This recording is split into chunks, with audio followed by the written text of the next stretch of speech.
Assalamualaikum warahmatullahi wabarakatuh. Saya Haja Kasbiati SPD, guru SMP Negeri 4 Takalar, akan membawakan pembelajaran Bahasa Indonesia kelas 7. Adapun tema yang akan kita bahas pada hari ini yakni pengkajian penokohan dalam cerita fantasi. Tujuan pembelajaran kali ini, peserta didik diharapkan mampu menentukan tokoh dan karakter tokoh dalam cerita fantasi. Materinya, cerita fantasi adalah cerita atau teks narasi yang berisikan imajinasi atau hayalan yang melebihi realita. Tokoh dalam cerita fantasi dibagi atas 3 bagian.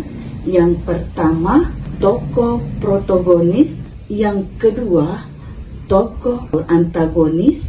Dan yang ketiga, tokoh figuran. Antara karakter tokoh adalah sifat atau watak tokoh dalam cerita fantasi. Berikut video cerita fantasi bawang merah dan bawang putih. Bawang merah dan bawang putih. Pada suatu hari, di sebuah desa nun jauh di sana, tinggallah seorang ibu yang memiliki 2 orang anak perempuan berwajah menawan. Kedua anak itu diberi nama bawang merah dan bawang putih. Walaupun hidup sebagai adik-beradik, ketika bawang putih mengerjakan pekerjaan rumah yang menumpuk, yang dilakukan bawang merah dan ibunya justru sebaliknya. Bawang putih, sana, cucikan baju-baju kami di sungai. Bawang putih segera pergi ke sungai yang berada di tengah hutan. Dia mencuci semua pakaian bawang merah dan ibunya dengan telaten. Tetapi sayang, sehelai kain milik ibunya justru hanyut di sungai. Tanpa menunggu waktu lama, bawang putih segera menyusuri tepi sungai untuk mencari sehelai kain yang hanyut. Duh, di mana kainnya ya? Tidak lama kemudian, bawang putih melihat seorang nenek-nenek tengah berada di tepi sungai. Halo Nek, aku bawang putih. Maaf, apakah Nenek melihat sehelai kain yang hanyut di sini? Iya, aku melihatnya, Nak. Apakah Nenek berkenan memberitahuku kemana kain itu hanyut? Tentu, kain itu ada padaku. Akan kuberikan kembali, tetapi sebagai imbalannya, kamu harus membantuku dulu. Tentu Nek, apa yang bisa aku bantu? Bantu nenek melakukan pekerjaan rumah. Bawang putih, sekarang sudah sore, Nak. Sudahi saja. Terima kasih ya, sudah bantu nenek. Iya Nek, sama-sama.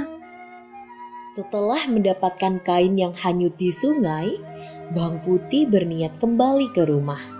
Tetapi nenek menahannya.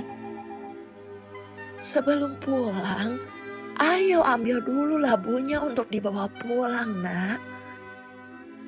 Ini sebagai ucapan terima kasih karena kamu sudah bantu nenek hari ini.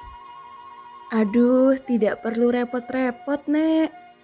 Ayo, dipilih satu saja. Aku ambil yang kecil saja, Nek. Terima kasih ya. Aku pamit pulang dulu. Membawa labu dan cucian di tangannya, bawang putih segera pulang ke rumahnya. Di sana, dia bisa melihat ibu dan bawang merah sedang menahan marah. Dari mana saja kamu jam segini baru pulang? Gara-gara kamu pulang telat, banyak pekerjaan rumah jadi terbengkalai. Iya ya Bu, kita kan jadi repot. Maaf Bu, Tadi aku bantu nenek dulu.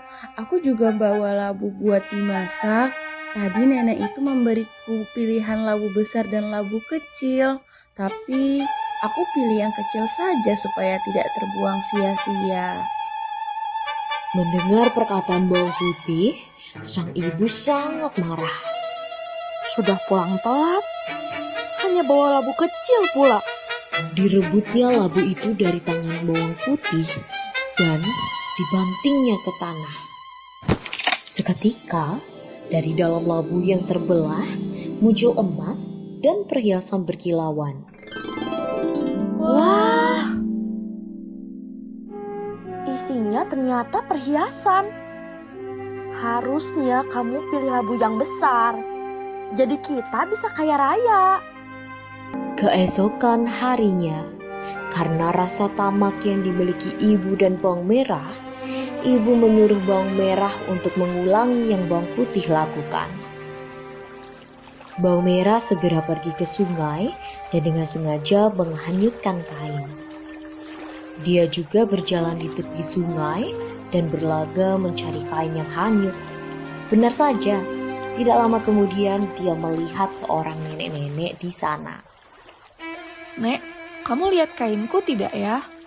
Iya, tetapi sebelum aku berikan, kamu harus membantuku dulu. Hah? Tidak mau. Enak saja kamu suruh-suruh aku. Cepat berikan aku labu yang paling besar.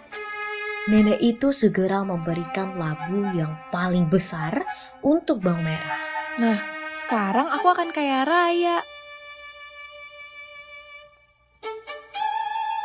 Sesampai di rumah, betapa senangnya sang ibu melihat bawang merah membawa labu yang besar. Sekarang kita pasti kaya raya. Mereka segera menghancurkan labu raksasa itu. Tetapi yang muncul bukan perhiasan, tetapi justru lalat dan ulat. Dalam pembelajaran hari ini, Ibu harapkan anak-anakku sekalian dapat bergabung dengan kelompoknya dan mendiskusikan. 1. Menentukan tokoh dalam cerita fantasi bawang merah dan bawang putih.